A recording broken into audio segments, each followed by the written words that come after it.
Bapak Ibu, masukin kitab Maleaki. Maleaki adalah seorang nabi terakhir dari 12 nabi kecil yang ada di perjanjian lama. Disebut 12 nabi kecil karena bukan karena nabi ya kurang berarti dan seterusnya, tapi karena memang pasal-pasalnya sedikit, bukunya pendek. Seperti kitab Maleaki yang akan kita renungkan malam hari ini itu cuma terdiri dari 4 pasal saja. Nah, Maleaki itu hidup di zaman setelah bangsa Israel kembali dari pembuangan. Jadi setelah Salomo meninggal, kerajaan Israel utara dan selatan terpecah dua. Selatan ibu kota Samaria, utara kerajaan ibu kota Samaria, Israel selatan, Yehuda, ibu kota Yerusalem. Lalu setelah lintas 20 raja di utara, 20 raja di selatan, akhirnya utara ditaklukkan oleh bangsa Asyur atau Syria, selatan ditaklukkan oleh Babel. Akhirnya mereka mengalami pembuangan ke Babel, dan akhirnya mereka kembali Babel setelah 70 tahun di penjajahan. Mereka mulai mendirikan kembali Bait Allah, mendirikan kembali tembok kota Yerusalem, dipimpin oleh Nabi Ezra dan Nehemia. Nah, ini kisahnya adalah 100 tahun setelah pembuangan dari Babel. Jadi setelah 70 tahun mereka di Babel, lalu mereka kembali ke Israel, lalu berlangsunglah sekitar 100 tahun sejak saat itu, sejak zaman pembuangan. Nah, disinilah akhirnya Tuhan mengutus nabi yang terakhir sebelum nanti kita memasuki ada masa kekosongan berapa ratus tahun sampai kedatangan Yesus berikutnya. Nggak ada nabi yang diutus, dan sebelum akhirnya kedatangan Raja Mesias yang telah dinubuatkan sepanjang perjanjian lama, yaitu Yesus Kristus. Nah, nabi yang terakhir yang diutus ini adalah Nabi Maleaki. Nah, kata Maleaki sendiri itu artinya adalah the messenger atau pembawa pesan, atau kalau dalam bahasa ini ya, kalau kita terjemah ke bahasa ini ya, nama lainnya adalah malaikat. Sehingga kalau kita sebut malaikat, apa arti kata malaikat? Ya artinya adalah pembawa pesan, the messenger. Terjemahan lainnya entah mengapa dalam bahasa Indonesia terjemahkan menjadi maleaki. Makanya mirip sekali kata maleaki dan kata malaikat, karena memang dasar katanya sama, artinya sama-sama the messenger, pembawa pesan. Nah, ketika maleaki ditunjuk sebagai utusan pembawa pesan, kitab ini cukup unik Bapak Ibu karena isinya adalah sebuah dispute, seperti sebuah argumen. Tuhan menyatakan ini loh statement, ini loh pernyataan yang Tuhan berikan kepada bangsa Israel. Dari bangsa Israel bukan yang menerima pernyataan Tuhan mentah-mentah, bangsa Israel mendebati Tuhan. Bangsa Israel cara debatnya tuh bukan, oh enggak, Tuhan nggak begitu, Tuhan yang begini, tapi bangsa Israel selalu mempertanyakan, oh ya, kalau benar begitu, gimana caranya? Oh ya, mana buktinya? Oh ya, masa sih Tuhan begitu? Jadi unik sekali, di balik setiap pernyataan Tuhan, dibalasnya seperti itu oleh bangsa Israel. Saya kasih contoh. Lalu bisa lihat screen saya kan ya. Di sini dikatakan Tuhan mengasihi Israel. Aku mengasihi kamu, firman Tuhan. Tapi bangsa Israel malah membalas berkata, oh ya, dengan cara bagaimana engkau mengasihi kami? Oh, maka Tuhan menjelaskan, oh dengan cara seperti ini. Engkau tahu keturunan Abraham itu ada Abraham, kita punya anak ada Ishak, kemudian Ishak punya anak ada Esau dan Yakub. Dan firman Tuhan jauh sebelum Yakub dilahirkan, firman Tuhan sudah berkata, aku mengasihi Yakub, tapi Esau aku benci. Sejak sebelum dilahirkan, Tuhan sudah berfirman bahwa kepada ibu dari kedua anak ini, Esau dan Yakub, bahwa keturunanmu yang kecil, yang besar akan melayani justru yang kecil, dan seterusnya. Sudah jelas bahwa Tuhan memilih untuk mengasihi Yakub. Kenapa? Apakah karena Yakub lebih baik daripada Esau? Ya ampun, nama Yakub sendiri itu sendiri artinya adalah penipu. Jadi bagaimana mungkin Yakub, bahkan kita tahu gitu kan, Yakub berkali-kali menipu kakaknya, dia membohongi kakaknya, mendapatkan hak kesulungan karena sebuah kebohongan, mencuri. Dia bukan cuma membohongi kakaknya, dia juga membohongi ayahnya dan mendapatkan berkat dan seterusnya. Apakah Yakub orang yang lebih baik daripada Esau? Apakah bangsa Israel bangsa yang lebih baik daripada Edom? Israel adalah keturunan Yakub, Yakub diganti nama dengan Israel. Esau keturunannya disebut dengan bangsa Edom. Enggak beda. Yakub dan keturunan di bangsa Israel itu bukan orang dan bukan bangsa yang lebih baik daripada Esau dan keturunan bangsa Edom. Tapi Tuhan tetap memilih untuk memberikan pengampunan, lepas pengampunan, kebaikan, lepas kebaikan, berkat lebih meskipun berkali-kali Israel mengecewakan Tuhan.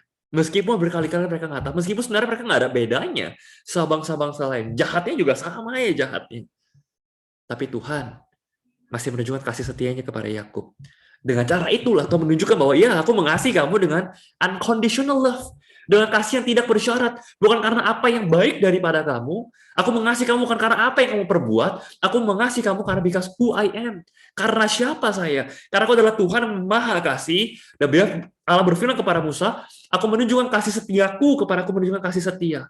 Aku mengampuni siapa yang aku hendak ampuni.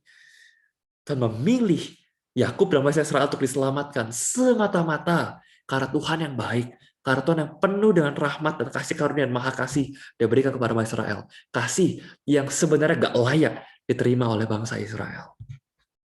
Kemudian masuk lagi ke bagian keduanya, pencemaran korban-korban.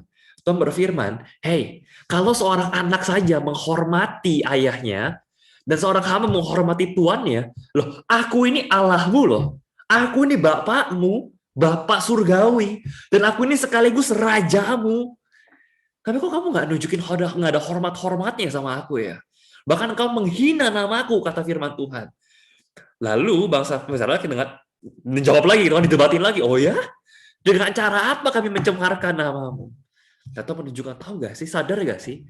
Dan kamu mempersembahkan korban persembahan ke mezbahku. Kamu mempersembahkan yang cacat, yang penyakitan, yang kurus, yang sisa-sisa, yang jelek-jelek ini yang kamu persembahkan kepadaku. Pertanyaannya Bapak Ibu, emangnya kenapa? Ya penting kan tetap mempersembahkan korban binatang kan? Kalau kita mempelajari dari kitab Kejadian, atau Bapak Ibu ada yang mendengarkan renungan saya bawakan minggu lalu, atau kita setelah merenungkan dari kitab Imamat, korban persembahan itu ada menunjukkan bahwa ada makhluk hidup yang dimatikan, menggantikan manusia harusnya mati.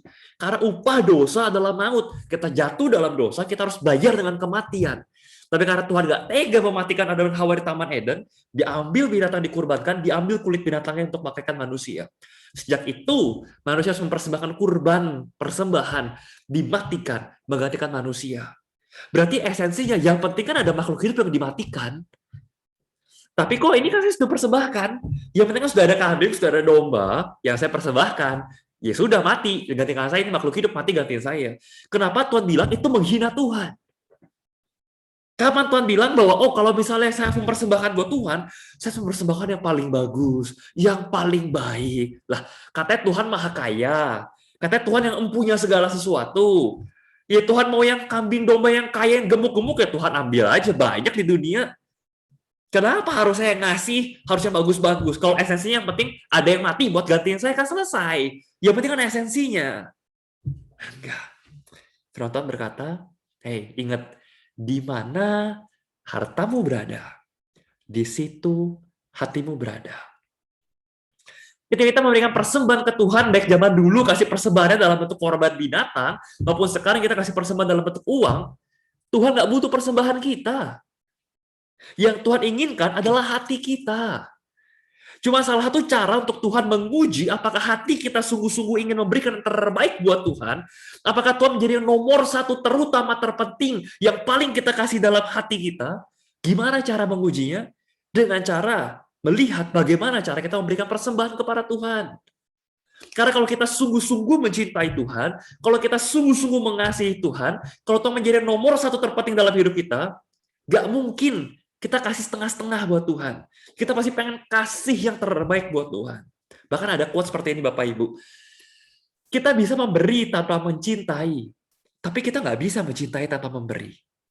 Kita bisa, oh ya udah kasih persembahan. Saya nggak cinta Tuhan, ikutin ritual aja, ritual agama, ritual Yahudi. Oh, tiap ibadat, tiap minggu gitu ya, saya harus kasih korban persembahan dan seterusnya. Ya udah ritual aja. Atau sekarang tiap minggu kita ke gereja kasih persembahan. Bisa. Kita bisa memberi tanpa mengasihi, tanpa cinta. Tapi kalau kita sungguh-sungguh mencintai seseorang, nggak mungkin kita nggak memberi. Kalau kita benar mengasihi seorang, kita pasti pengen kasih, dan kasih. Kita pasti pengen memberikan yang terbaik untuk orang yang kita cintai dan kita kasihi. Dan Tuhan bilang, sekarang kamu kasih persembahan ke aku, hei Israel. Itu seolah-olah sikap hatinya, oh ya, Tuhan itu berkekurangan. Udah bagus saya kasih persembahan ke Tuhan. Udah bagus saya kasih uang persembahan ke gereja. Kalau nggak ada gereja gedung kayak hari ini dari saya. Kalau nggak mungkin nggak ada bait Allah seperti hari ini kalau bukan karena saya. Itu yang menghina Tuhan. Karena Tuhan nggak berkekurangan. Tuhan nggak butuh uangmu, hei Israel. Ya Tuhan ingat adalah hatimu. Jadi kalau kau cuma bawa setengah-setengah, ya udahlah yang penting ngasih, nggak usah kasih sekalian. Yang ada kamu kasih setengah-setengah, kamu kasih persembahan yang cacat, korban domba, binatang, yang jelek, yang asal-asalan. Kamu menghina Tuhan. Kamu cuma lihat bangsa-bangsa lain, oh ya tuh bangsa Israel. Apa hebatnya Tuhannya. Mereka ngajak nggak ada respect-respectnya, nggak ada hormat-hormatnya. Binatang cacat, binatang lumpuh bisa dipersembahin buat Tuhan. Itu yang menghina Tuhan. Mari nggak usah kasih sekalian. Dan ini berlanjut sampai pasal yang kedua, bukan cuman umat Israel yang mempersembahkan korban persembahannya, imam-imamnya sekalipun, yang tanda kutipnya pendeta-pendetanya sekalipun, itu juga nggak benar di hadapan Tuhan. Saya bacakan Bapak Ibu, Maleakhi 2 pasal 2 ayat yang ke-6. Seharusnya ya, pengajaran benar ada dalam mulutnya, dan kecuali tidak terdapat pada bibirnya. Damai, sejahtera, dan kejujuran ia mengikut aku, banyak orang dibuatnya berbalik kepada kesalahan. Ini harusnya peran imam yang sesungguhnya. Sebab bibir seorang imam melihara pengetahuan, dan orang mencari pengajaran dari mulutnya, sebab dia adalah utusan Tuhan semesta alam. Peran imam sangat penting.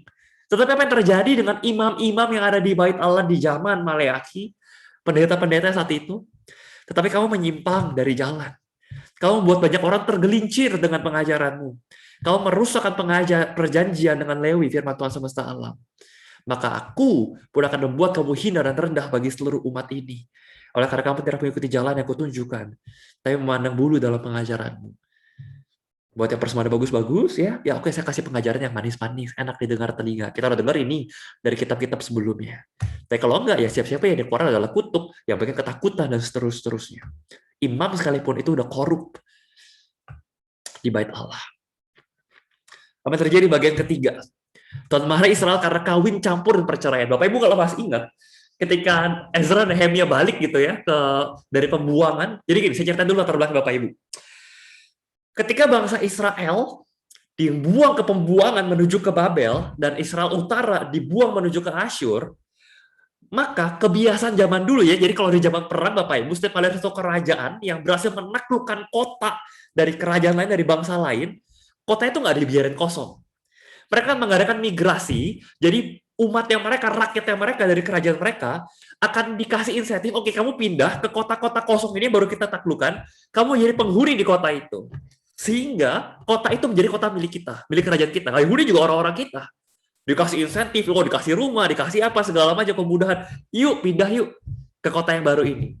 Nah, sehingga meskipun waktu Yerusalem dan Samaria, meskipun sudah dijajah, meskipun sudah terjadi pembuangan, orang-orang yang dibuang menjadi budak di Babel dan di Asyur, tapi ada orang-orang Asyur dan orang-orang Babel yang diutus kembali untuk menghuni kota Yerusalem dan kota Samaria. Nah, ketika bangsa Israel akhirnya setelah 70 tahun dijajah, akhirnya Babel ditaklukkan oleh kerajaan Persia, mereka diizinkan oleh Raja Kores, Raja Sirus untuk balik ke Yerusalem untuk mendirikan Bait Allah. Nah, di saat itu tuh udah ada penghuninya. Udah ada orang-orang yang bekas orang-orang Babel yang sekarang jadi penghuni Yerusalem. Dan mereka belajar juga agama Yahudi. Mereka belajar untuk mengenal Allah. Kenapa? Setelah mereka datang ke sini, melihat ada Bait Allah dan seterusnya, mereka ngomong ke Raja Babel, kirimin dong imam atau nabi buat ngajarin kami. Diutuslah ada imam, ada nabi dari Israel, diutus kembali buat ngajarin orang-orang perantauan ini, orang-orang kafir ini, orang-orang musafir ini diajarin lagi tentang agama Yahudi untuk mengenal siapa Allah yang disembah oleh bangsa Israel sebelum mereka mengalami pembuangan.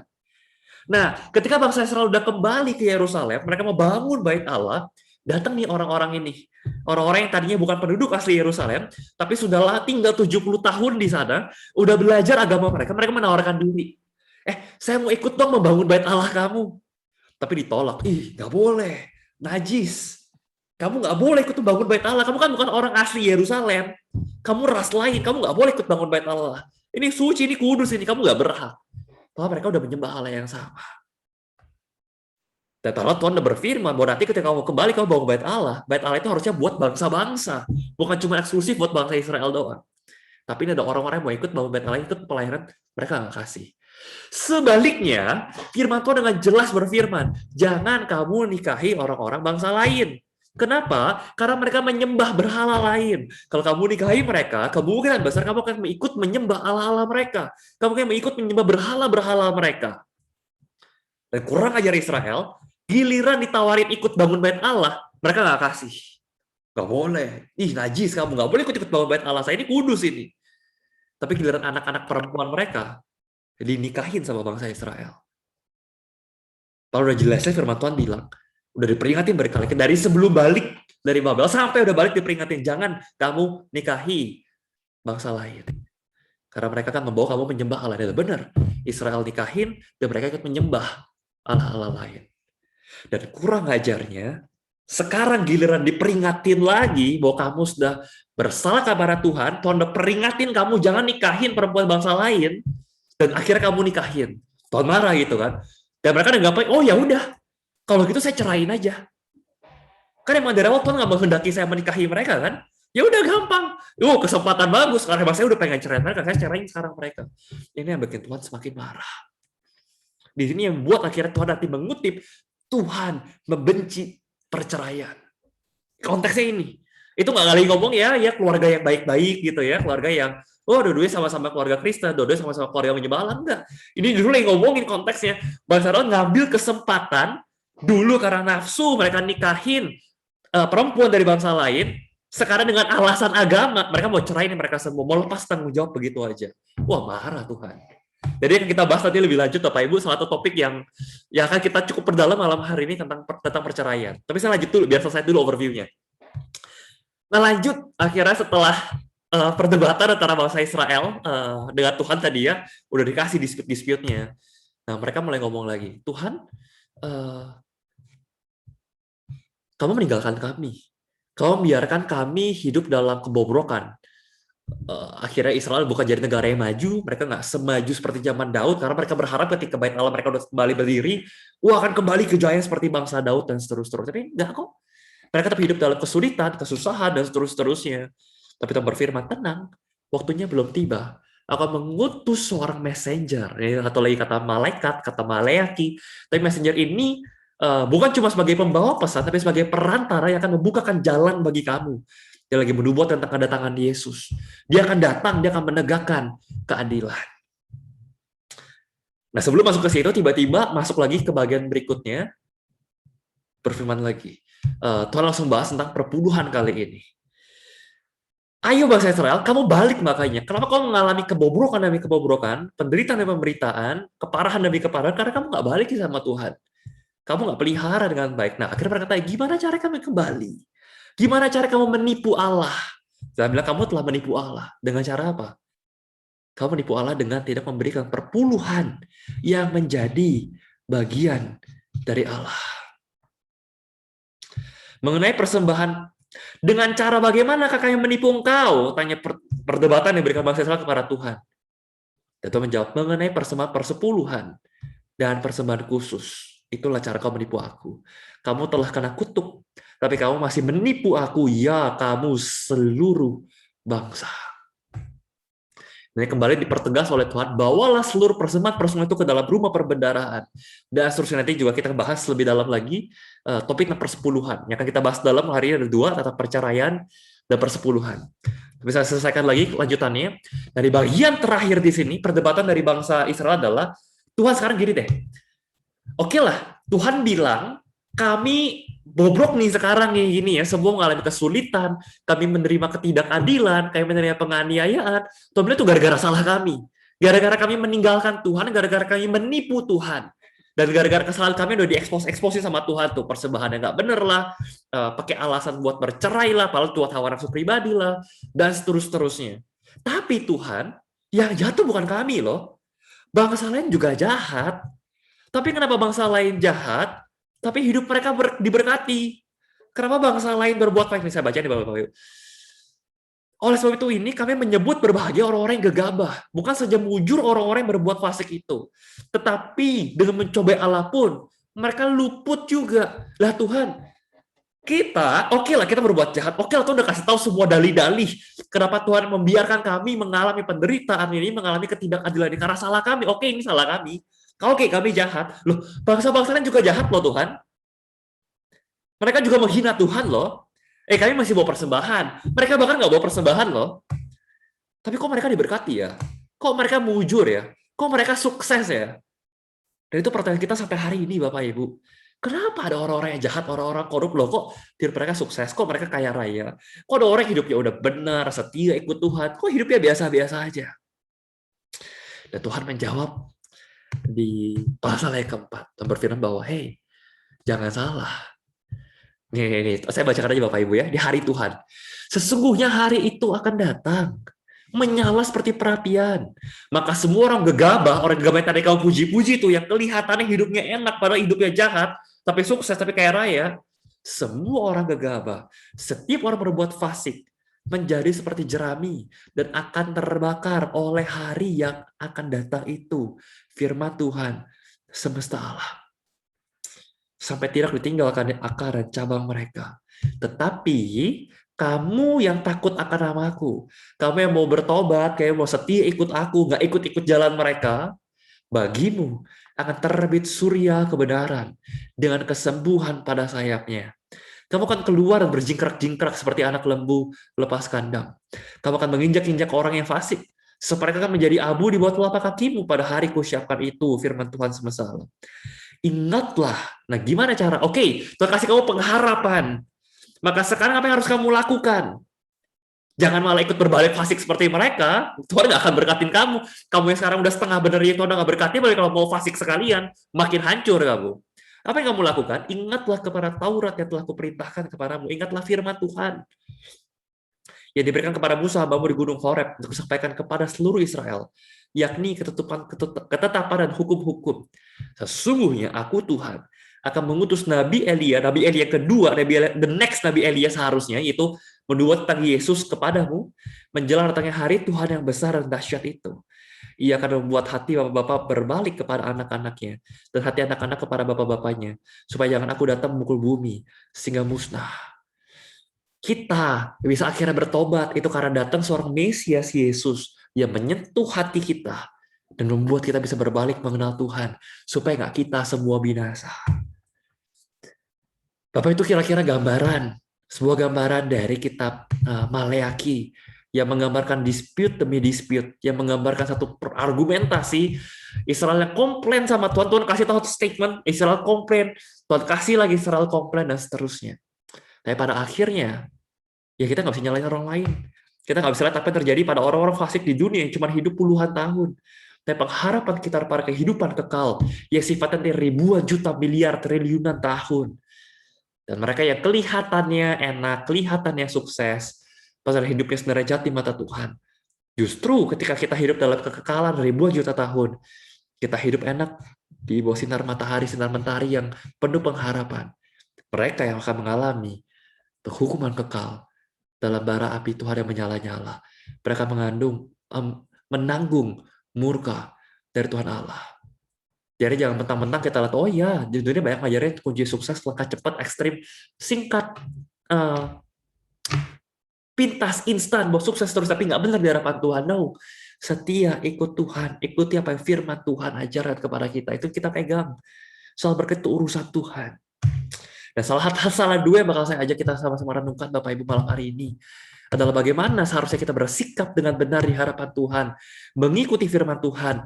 Kita berbicara tentang tadi dua topiknya, yaitu tentang perceraian dan tentang perpuluhan. Karena tadi disinggung tentang perceraian. Ini jadi perdebatan yang hangat ya, bukan hangat sih Bapak Ibu, bahkan udah panas gitu ya, ketika ada tokoh nasional yang tiba-tiba bercerai dan dia mengutip bahwa kan Matius 5:31-32 berfirman, telah difirmankan juga siapa yang menceraikan istrinya harus memberikan surat cerai. Aku berkata kepadamu, Yesus berkata, setiap orang yang menceraikan istrinya kecuali karena zina, ia menjadikan istrinya berzina dan terus-terusnya. Seolah-olah, iya nggak boleh cerai. Oh, tapi kalau pasanganmu zina, boleh diceraikan. Maka pertanyaan yang sering saya dapat adalah, jadi orang Kristen boleh cerai nggak? Ya, itu akan kita bahas malam hari ini, Bapak Ibu. Apakah orang Kristen boleh cerai atau tidak? Dan sebelum saya jawab boleh atau nggak boleh, saya mau balikin prinsip yang, nah, ya mungkin Bapak Ibu bosan, sering banget saya ulang-ulang Bapak Ibu di Mana Fellowship, bahwa kekristenan itu bukan soal agama. Kekristenan adalah soal relasi. Agama mengajarkan boleh atau nggak boleh. Oh, ini loh perintah, oh ini loh larangan, ini yang boleh, ini yang nggak boleh. Ini 5 perintah, ini 5 larangan harus kamu jauhi. Kekristenan nggak begitu. Ketika Yesus ditanya, Yesus, apa yang paling penting dari seluruh hukum Taurat? Yesus bilang apa? Love God, love people. Kasihilah Tuhan Allahmu, kasihilah sesamamu. Jadi bukan soal boleh nggak boleh. Ini adalah hal yang loving God dan loving people nggak? Ini hal yang mengasihi Tuhan dan mengasihi orang atau enggak? Bukan soal boleh dan nggak boleh. Ini dulu prinsip pertamanya. Jadi jangan datang saya dan tanya, boleh nggak orang Kristen begini? Boleh nggak orang Kristen pegang hiu? Boleh nggak orang Kristen bercerai? Boleh nggak orang Kristen begini? Paulus bilang, segala itu boleh, tapi nggak segala itu berguna. Segala itu boleh, tapi nggak segala itu membangun. Ini bukan soal boleh nggak boleh. Karena kekristenan bukan soal agama. Tapi kalau kita punya mindset ini adalah soal relasi, pertanyaan kita adalah, oke, apakah ini menyenangkan Tuhan atau enggak? Apakah ini loving, mengasihi Tuhan atau enggak? Menyenangkan Tuhan atau enggak? Apakah ini mengasihi orang atau enggak? Maka saya tanya balik, perceraian menyenangkan Tuhan enggak Bapak Ibu? Apakah perceraian mengasihi orang enggak Bapak Ibu? Dan enggak. Firman Tuhan dengan jelas kita baca Maleakhi 2 ayat 16. Firman Tuhan berkata, sebab aku, firman Tuhan ya, membenci perceraian. Ini jelas dan clear sekali. Firman Tuhan Allah Israel. Ayat berikutnya agak kurang jelas sih. Juga orang yang menutupi pakaiannya dengan kekerasan, firman Tuhan semesta alam. Jadi saya akan jelasin dalam terjemahan lain lebih jelas Bapak Ibu. Maka jagalah dirimu dan janganlah berkhianat. Nanti saya jelasin kenapa kalimat terakhirnya jagalah dirimu dan jangan berkhianat. Saya jelasin Bapak Ibu. Tapi terjemahan bahasa Inggrisnya lebih jelas. For I hate divorce. Aku Tuhan membenci perceraian. Kata Tuhan semesta alam. To divorce your wife is to overwhelm her with cruelty. Menceraikan pasanganmu itu sama dengan overwhelm itu apa ya? Memenuhi dia, membuat dia sampai kewalahan dengan kekasaran, dengan cruelty, dengan kekejaman, kata firman Tuhan. Jadi bukannya Tuhan mengatakan Tuhan membenci perceraian, tapi secara tidak langsung Tuhan berkata perceraian itu kejam, itu keji di mata Tuhan. Jadi jagalah hatimu. Jangan sampai engkau berlaku tidak setia. Jangan sampai engkau berkhianat terhadap pasanganmu. Jelas, kalau kita lihat dari kacamata religi, dari kacamata agama, oh boleh, nggak boleh. Oh tadi kan ayatnya ada tuh. Kamu nggak boleh bercerai kecuali zina. Oh berarti zina boleh dong. Bukan itu. Kekristenan bukan soal boleh, nggak boleh. Pertanyaan kita sebagai orang Kristen harusnya, apakah ini menyenangkan Tuhan atau enggak? Dan jelas, saya berani bilang dengan sangat jelas, firman Tuhan berkata, Tuhan membenci perceraian. Perceraian nggak pernah menyenangkan Tuhan. Ini ayat lainnya Bapak Ibu, Matius 19. Tadi kan Matius 5 gitu ya, sering dikutip orang. Kalau sebenarnya ayat lengkapnya ada di Matius 19. Saya akan baca, Tuhan jelas bilang kayak gini nih. Karena itu, apa yang telah dipersatukan Allah tidak boleh diceraikan manusia. Jadi kalau masih ada yang mau ngotot, tapi bukan soal jangan nggak jangan deh, boleh atau enggak. Ini jelas firman Tuhan boleh bilang tidak boleh diceraikan manusia. Kita lihat konteksnya Bapak Ibu ya. Konteksnya di sini, orang Farisi itu lagi pengen mencobai Yesus. Jadi semua jawaban Yesus yang bakal keluar di ayat 3-9 itu adalah jawaban untuk menepis intention atau niatan orang Farisi yang lagi pengen ngejatuhin Yesus nih. Mereka bertanya, Yesus, apa sih yang diperbolehkan orang mencerai? Apakah diperbolehkan orang menceraikan istrinya dengan alasan apa aja? Mereka tahu Yesus itu benci sama perceraian. Tapi kalau mereka bilang nggak boleh, Yesus bilang nggak boleh bercerai, mereka langsung pakai dalih itu. Loh, tapi Musa bilang boleh, kamu pakai surat cerai. Nah, mereka lagi pengen jatuhin Yesus. Ini tricky. Tapi Yesus cerdas, Yesus penuh hikmat, Yesus nggak gampang masuk dalam jebakan orang-orang Farisi yang pengen jatuhin dia. Yesus bilang gini, tidakkah kamu baca? Yesus nggak langsung bilang, perhatiin Bapak Ibu ya, ketika ditanya, Yesus, boleh nggak sih bercerai? Yesus nggak langsung jawab, boleh. Atau Yesus nggak langsung jawab, nggak boleh. Perhatiin ya. Kenapa? Balik lagi, agama bukan soal, Kristenan bukan soal agama, bukan soal boleh, nggak boleh. Yesus jawab apa? Baca nggak sih kamu? Iya, yang menciptakan manusia sejak semula, menjadikan mereka laki-laki dan perempuan. Dia pengen Yesus bawa ini, jangan cuma lihat boleh nggak boleh. Lihat apa yang menjadi maksud dan tujuan dan niat Tuhan semula ketika Tuhan nyiptain manusia. Tujuan Tuhan nyiptain manusia apa? Karena Tuhan bilang nih, sebab itu laki-laki akan meninggalkan ayah dan ibunya, bersatu dengan istrinya, sehingga keduanya itu menjadi satu daging. Demikianlah mereka bukan lagi dua, melainkan satu. Nah kalau udah satu, dan ini satu karena Tuhan yang persatukan loh. Banyak orang bilang, itu kan persatuan Allah berarti kalau nikahnya sama-sama Kristen gitu kan. Kalau bukan Kristen ya bukan di persatuan Allah. Loh, ini lagi ngomongin konteks kejadian Bapak Ibu, lagi ngomongin konteks Adam dan Hawa. Dari kitab Kejadian Tuhan udah bilang, laki-laki dan perempuan akan meninggalkan ayah dan ibunya dan menjadi satu. Menjadi satu daging. Dan firman Tuhan mengatakan apa yang dipersatukan Allah tidak boleh diceraikan manusia. Nah, lalu mereka balas, loh bener nih, kelihatan kan niatnya si para orang Farisi kelihatan. Mereka mau jebak Yesus, berarti Yesus, lu lagi nggak setuju dong sama hukum Taurat, sama hukum Musa.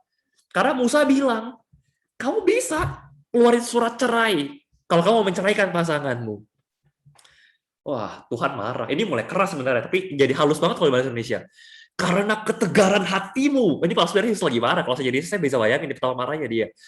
Karena ketegaran hatimu, Musa mengizinkan kamu menceraikan istrimu.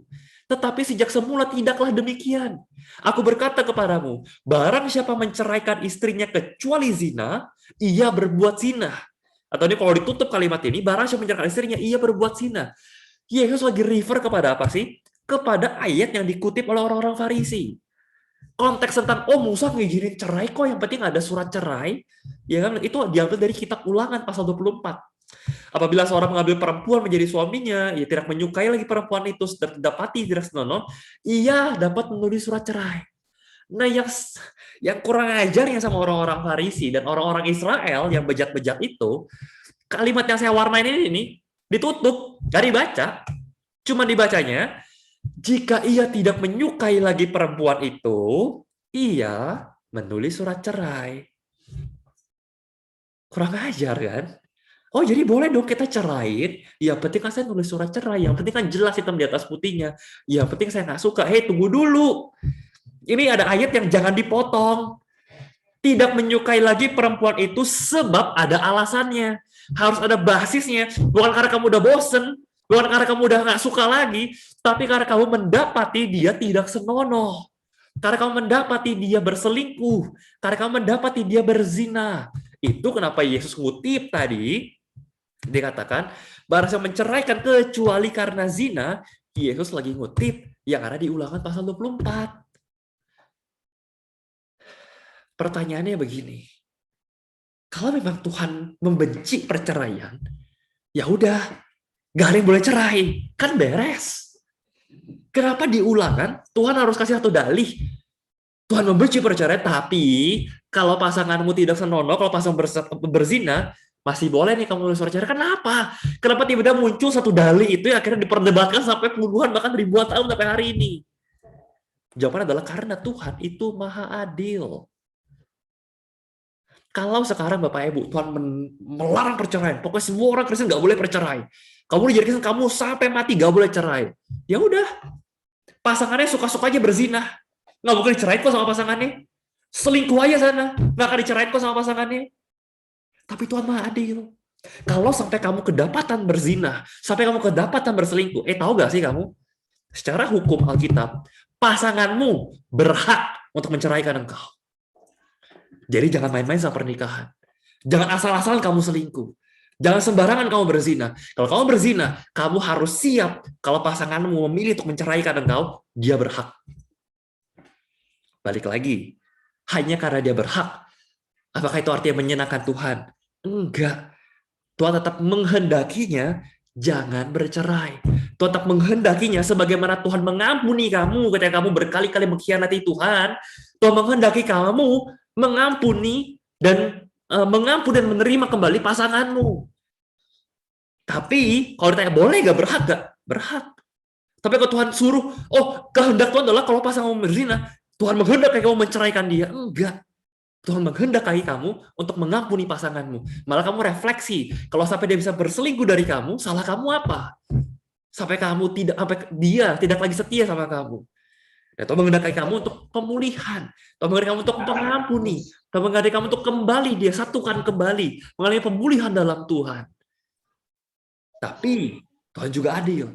Tuhan membiarkan dalih ini apa? Supaya ada keadilan di sini. Supaya kalau misalnya pasangannya tetap kurang ajar, tetap selingkuh dan nggak mau bertobat, dia tetap berhak untuk menceraikan pasangannya. Sehingga pasangannya mendapat malu dan seterusnya. Di sini ada kebijaksanaan dan juga ada hikmat bijaksana daripada Tuhan. Ini yang menjadi jawaban Tuhan Ketika Tuhan menjelaskan, firman Tuhan menjelaskan tentang perceraian. Gak bisa kita sembarangan bilang, oh Tuhan boleh, yang penting berzina. Ya pembuktiannya apa? Jadi kalau ada orang tanya di sini, boleh gak orang Kristen bercerai? Saya akan jawab dengan, bukan soal boleh nggak boleh. Firman Tuhan jelas, jangan bercerai. Tuhan membenci perceraian. Nah, pertanyaan saya berikutnya, meskipun beda agama gimana? Kalau saya terlanjur menikah sama yang beda agama, kan firman Tuhan bilang, kalau kamu menikah, menikahlah sama yang sepadan. Jangan yang gelap, yang terang menikah dengan yang gelap, dan seterusnya. Loh, akhirnya jadi dalih. Oh, berarti boleh dong kalau saya beda agama, saya cerain aja, saya cari sama-sama Kristen sekarang. Ya ini yang dialami sama saya tadi nih. Udah nikahin orang, terus hanya dengan dalih agama, dia menceraikan orang tersebut. Dia lepas tanggung jawabnya. Nah, itu kurang ajar Bapak Ibu. Enggak. Jangan. Kalau seterlanjur kamu menikah agama, ya itu resiko kamu tanggung, tapi jangan bercerai. Karena sebenarnya nggak pernah mengajarkan untuk kamu menceraikan pasanganmu yang tidak seagama. Justru berdoalah untuk membawa dia kembali kepada Tuhan. Nah, kalau gitu ya udah, kita nikah saya sama beda agama, kan ntar kita bisa doain dia buat masuk ke Kristen. Ya nggak semudah itu juga. Kenapa?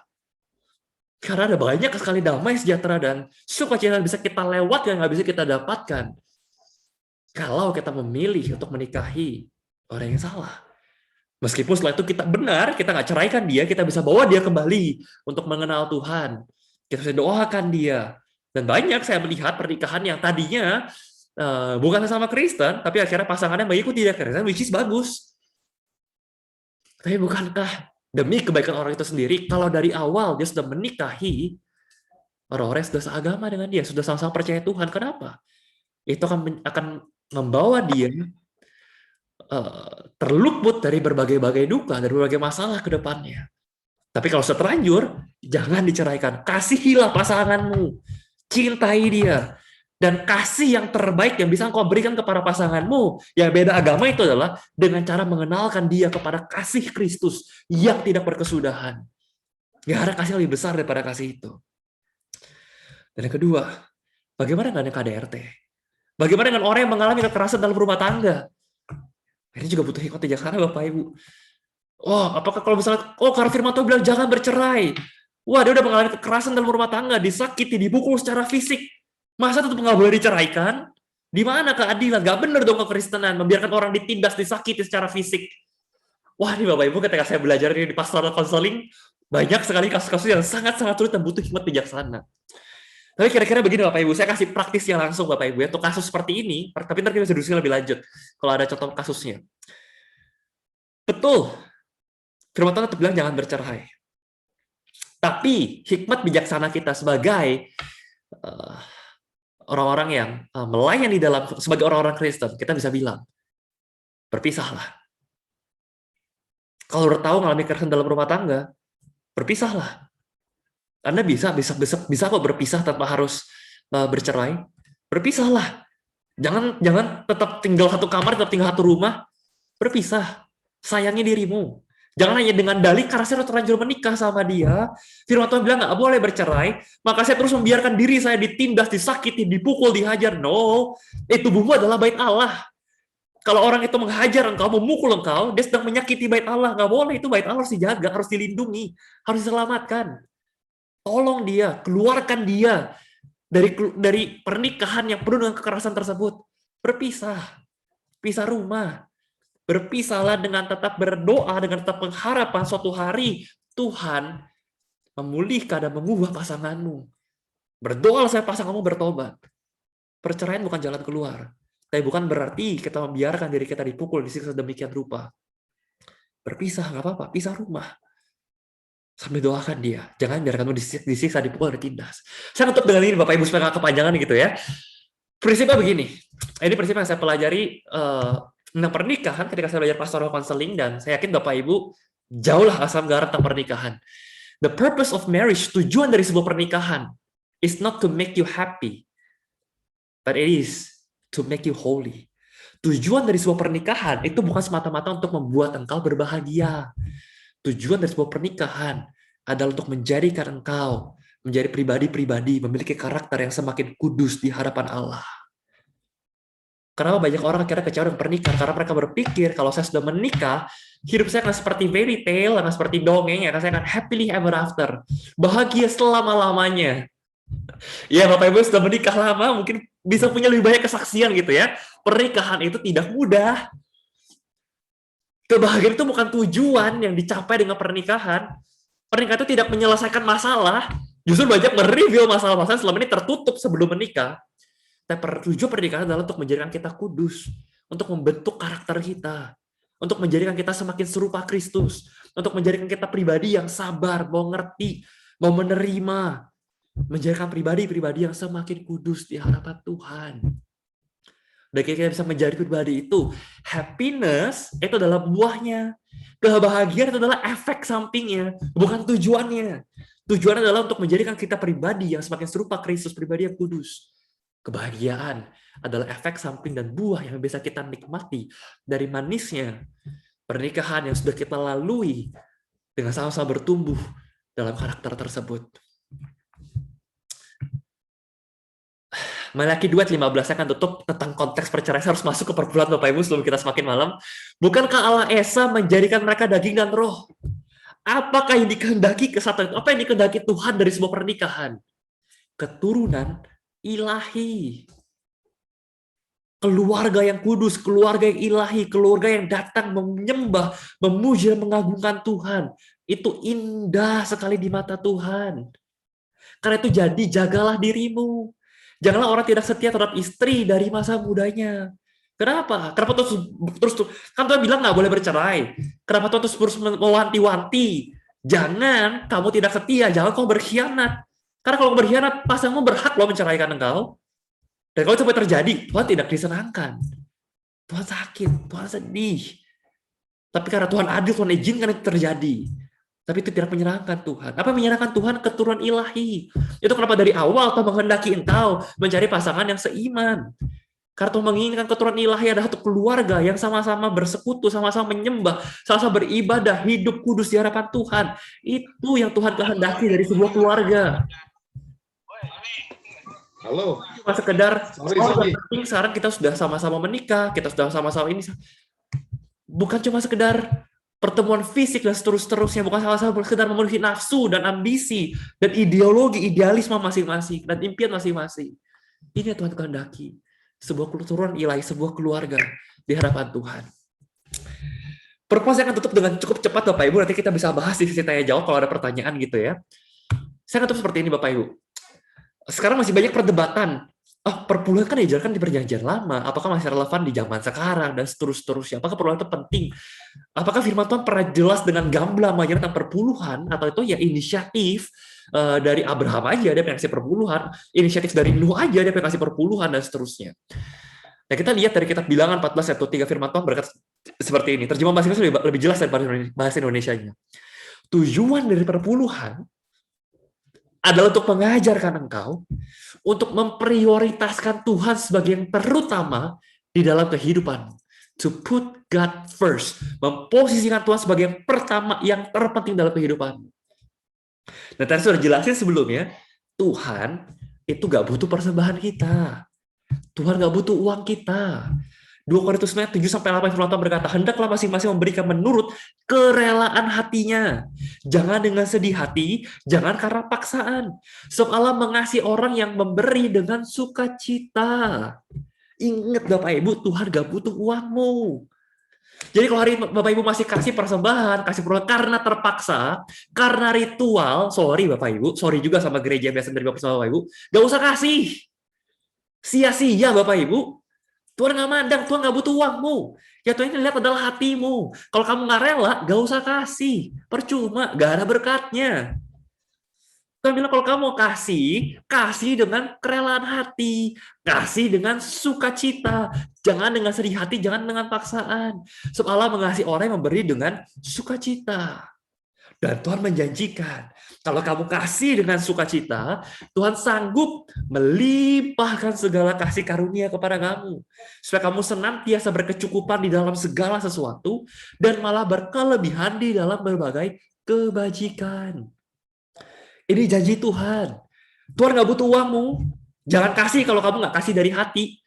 Karena ingat, di mana hartamu berada, di situ hatimu berada. Persembahan Tuhan itu cuma ujian, cuma Tuhan ngetes. Benar gak sih? Kamu bilang, oh Tuhan saya mencintai kamu. Kita memuji Tuhan, nyanyi gitu, Tuhan aku mengasihi kamu, kamu yang terpenting dalam hidupku, engkau segala yang dalam hidupku. Benar gak?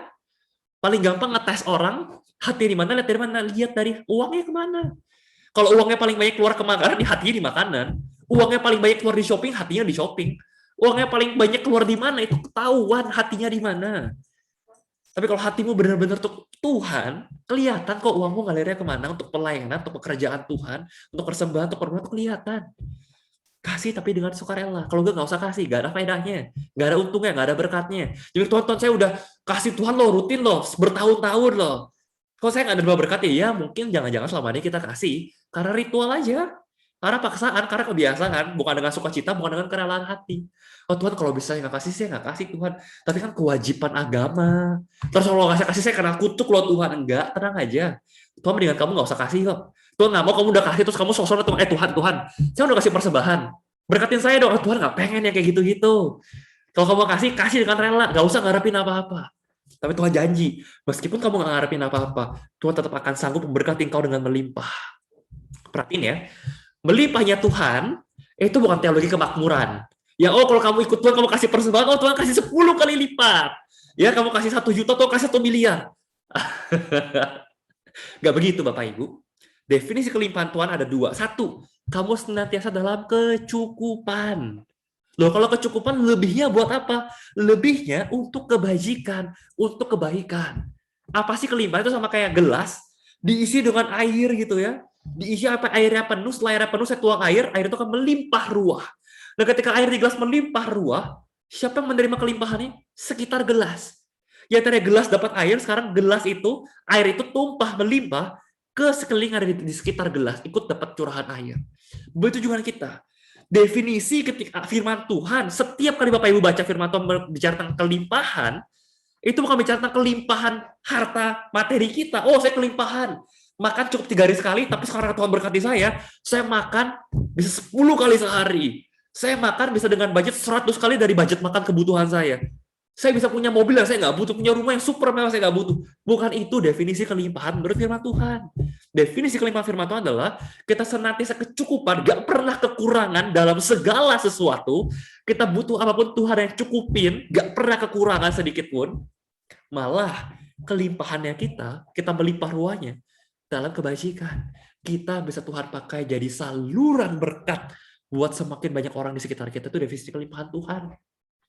Kalau kita setia memberikan yang terbaik buat Tuhan dengan kerelaan hati, dengan sukacita, kita akan senantiasa berkecukupan. Tuhan nggak perjanjiin loh, kalau kamu kasih per bulan kamu kaya raya, jangan mempelintir firman Tuhan ya. Tapi Tuhan janji, kalau kamu kasih ke Tuhan yang terbaik, kamu put God first, kamu kasih Tuhan karena kamu nganggap Tuhan, ini loh, Tuhan tuh yang terpenting dalam hati saya, dan ini harta saya mau berikan untuk Tuhan. Dengan sukarela, dengan sukacita. Bukan karena ritual, bukan dengan sedih hati, bukan karena paksaan. Tuhan janji, hidup bukan selalu berkecukupan, bukan kadang-kadang, senantiasa berkecukupan. Malah Tuhan akan pakai kamu untuk jadi berkat secara financial buat semakin banyak orang. Dan firman Tuhan bilang apa? Berbahagialah, lebih berbahagia mereka yang memberi daripada menerima. Kamu akan punya sukacita yang jauh lebih tinggi daripada orang-orang yang cuma punya harta banyak.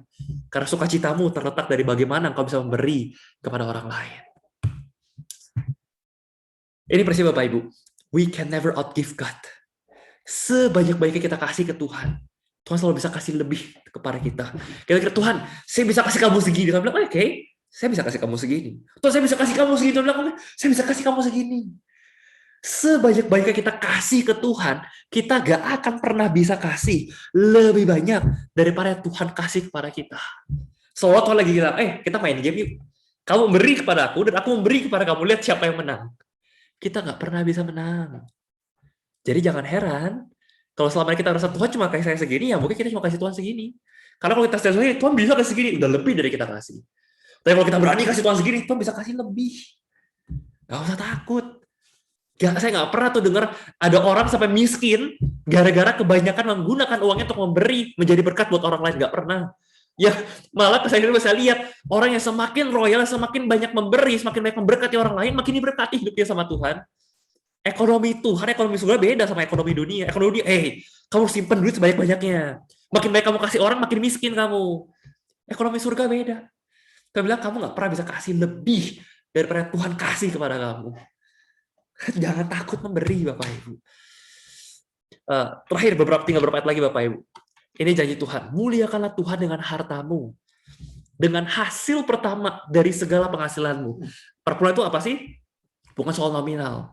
Tiap kali kita dapat penghasilan, hasil pertama, sebelum saya pakai buat apapun, bahkan sebelum saya pakai buat bayar hutang, Tuhan ini bagian pertama yang saya berikan kepada Tuhan.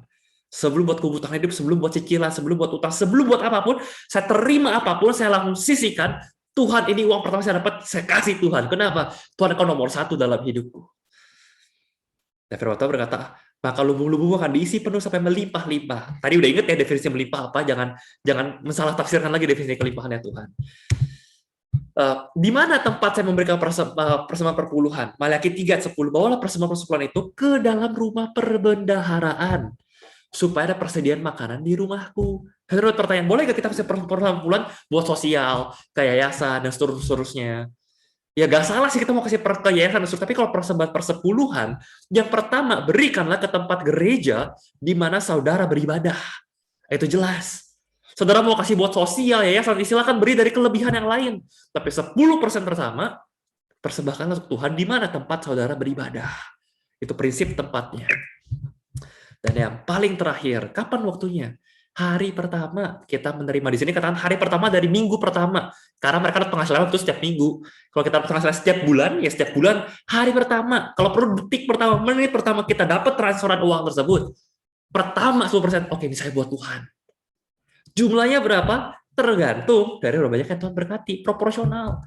Tuhan kasih banyak, kamu berikan banyak, Tuhan kasih dikit, berikan dikit. Proporsional. Tuhan nggak minta kamu kalau saya lagi dapat penghasilan gimana? Ya udah nggak usah kasih.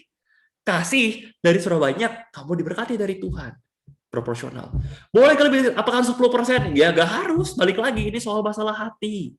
Tapi kalau standar dari perjanjian lama, kalau 10%-nya kamu nggak bisa kasih, omong kosong, kamu mau kasih lebih gitu lah.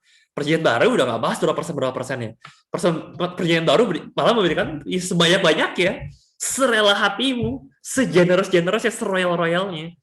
Tapi paling nggak ada prinsip perjanjian lama bisa kita ikutin. At least 10% aja. Masa kamu nggak bisa kasih?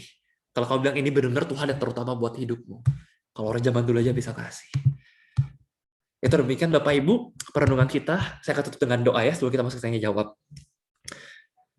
Bapak dalam surga, pada malam hari ini Tuhan, kayak mengucap syukur karena boleh menerima firman-Mu yang begitu limpah, begitu kaya Tuhan. Bahkan mungkin pikiran dan hati kami yang masih terlalu sempit, terlalu kecil untuk bisa menampung, menerima semua kebenaran firman Tuhan. Tapi kami percaya Tuhan bahwa firman-Mu tidak akan berlalu sia-sia. Kebenaran firman-Mu punya kuasa. Ketika firman-Mu masuk ke dalam hati dan pikiran kami, kami berdoa Tuhan, benih firman-Mu ini boleh berakar, bertumbuh, dan berbuah dalam hidup kami. Suara hamba-Mu bisa berakhir pada malam hari ini Tuhan. Tapi firman-Mu Tuhan, melalui kuasa Roh Kudus, bisa terus menjadi rema dan menjadi pengingat akan kami dalam kehidupan kami sehari-hari. Tuhan pakai kami, Tuhan, menjadi saluran berkat-Mu. Tuhan pakai kami menjadi teladan. Tuhan pakai kami menjadi orang-orang yang berhikmat di tengah-tengah lingkungan dimanapun kami berada. Kami boleh menghidupi kebenaran firman Tuhan. Dan boleh membantu banyak orang melalui pengenalan kami akan Tuhan di dalam hidup kami. Ini doa kami, Tuhan, kami sungguh mengucap syukur jika dari beberapa tahun ini Tuhan Kau mendampingi kami. Kami boleh merenungkan kitab demi kitab dari Kejadian sampai hari ini Tuhan, kami bisa menyelesaikan kitab Maleaki, akhir dari perjanjian lama. Kalau bukan karena anugerah-Mu Tuhan, kami nggak mungkin bisa menyelesaikan ini. Terima kasih Tuhan atas kesetiaan yang Kau berikan kepada kami. Terima kasih atas hikmat, atas kerinduan. Terima kasih untuk segala-galanya Tuhan. Segala kemuliaan kami kembalikan, kehormatan hanya kami tinggikan, hanya bagi Engkau, Yesus Kristus, Raja atas segala Raja. Di dalam nama Tuhan Yesus kami berdoa, kami mengucap syukur. Amin.